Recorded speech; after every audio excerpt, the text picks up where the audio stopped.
Seja bem-vindo ao Dojan.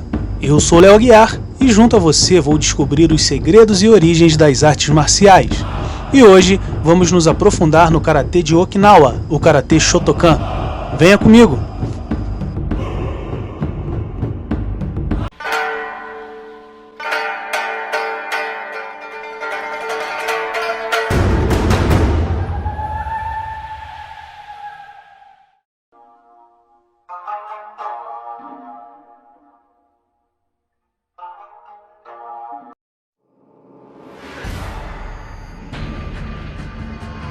As artes marciais no Oriente, especialmente na China e no Japão, são milenares.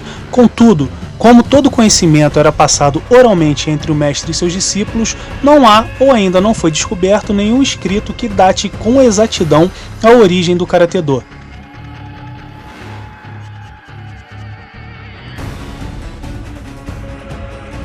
O período da história mais bem documentado sobre o desenvolvimento e disseminação do Karatê-do em Okinawa, uma ilha localizada entre a China e o Japão, data de 1477 a 1526. Isso ocorreu por diversos motivos, incluindo a proibição do uso de armas, seguida da centralização política do rei Shoshin. O Karatê-do, em tradução livre, a arte das mãos vazias, onde Kara corresponde a vazio, Te significa mão e Do seria o caminho. Ou simplesmente Karatê é provavelmente uma mistura de uma arte marcial chinesa levada a Okinawa por mercadores e marinheiros da província de Fujian, como uma arte própria de Okinawa. Outros historiadores acreditam que duas outras artes marciais, o Te e o Kenpo chinês, foram mesclados resultando no Karatê-do.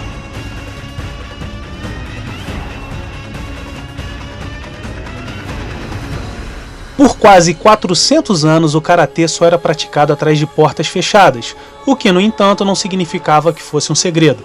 Porém, havia certos mestres que procuravam manter seu conhecimento velado e dentro de suas famílias ou de um seleto e miúdo grupo.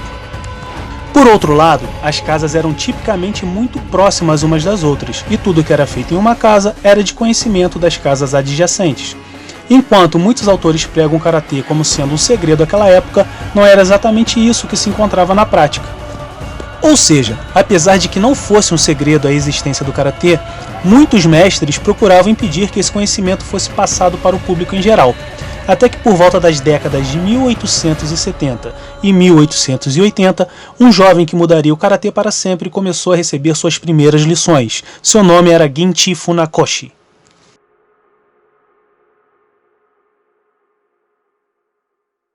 O mestre Funakoshi foi o principal responsável pela popularização do Karatê fora de Okinawa. Em 1916 ele fez a primeira demonstração pública na cidade de Kyoto. Em 1921 fez a apresentação para Hiroshita, o futuro imperador do Japão. E em 1923 o mestre Funakoshi se mudou para Tóquio com o intuito de propagar o Karatê no Japão.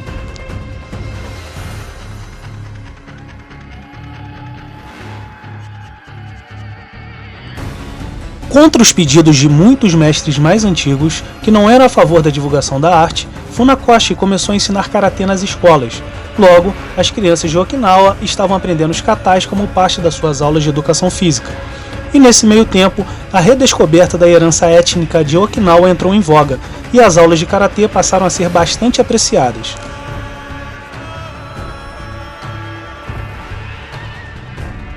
Alguns anos depois, o almirante Rokuro Yashiro assistiu a uma demonstração de kata. Essa demonstração foi feita por Funakoshi junto com uma equipe composta por seus melhores alunos. Enquanto ele narrava, os outros executavam kata, quebravam telhas e geralmente chegavam ao limite dos seus pequenos corpos. Yashiro ficou tão impressionado que ordenou que seus homens iniciassem o aprendizado da arte.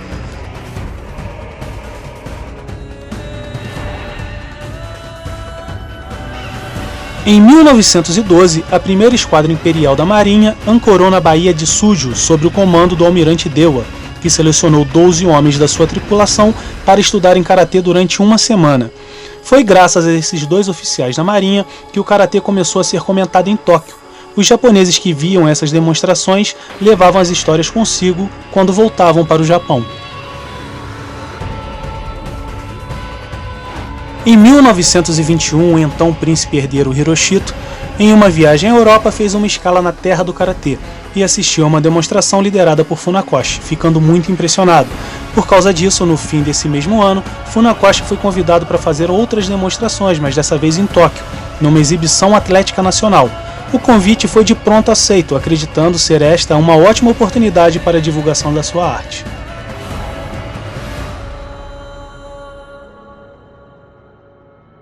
A nova demonstração de kata foi um sucesso, o que culminou com o aparecimento de muitos outros convites de demonstração e ensino regular de karatê. Funakoshi pretendia retornar logo para sua terra, mas no decorrer dos acontecimentos foi ficando na ilha principal do Japão.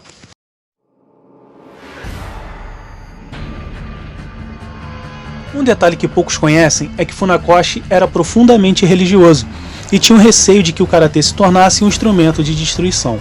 Então ele começou a desenvolver um estilo de luta que fosse menos perigoso.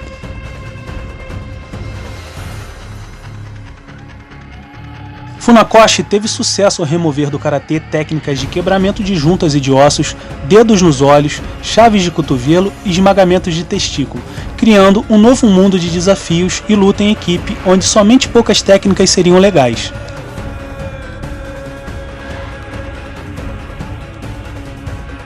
Funakoshi já tinha 71 anos em 1939, quando deu seu primeiro passo dentro de um dojo de karatê em 29 de janeiro. O prédio foi feito de doações particulares e uma placa foi pendurada sob a entrada que dizia Shotokan. Sho significa pinheiro, To significa ondas ou o som que as árvores fazem quando o vento bate nelas, e Kan significa edificação ou salão. Shoto era o pseudônimo que Funakoshi usava para assinar suas caligrafias quando jovem, pois quando ele ia escrevê-las, se recolhia em um lugar afastado, onde pudesse buscar inspiração ouvindo apenas o barulho dos pinheiros ondulando ao vento. Esse nome dado, Shotokan Karate Dojo, foi uma homenagem dos seus alunos.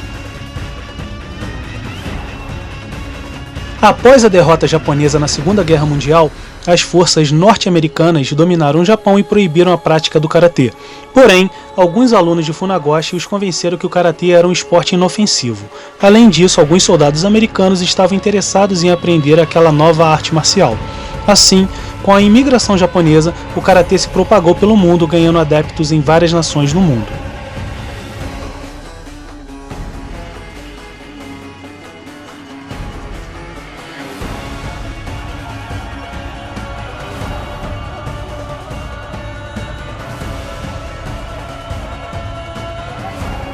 Agora nós conhecemos um pouco mais a fundo o Karatê Shotokan. Se você gostou desse vídeo, curta, compartilhe e se inscreva no nosso canal. Até o próximo vídeo!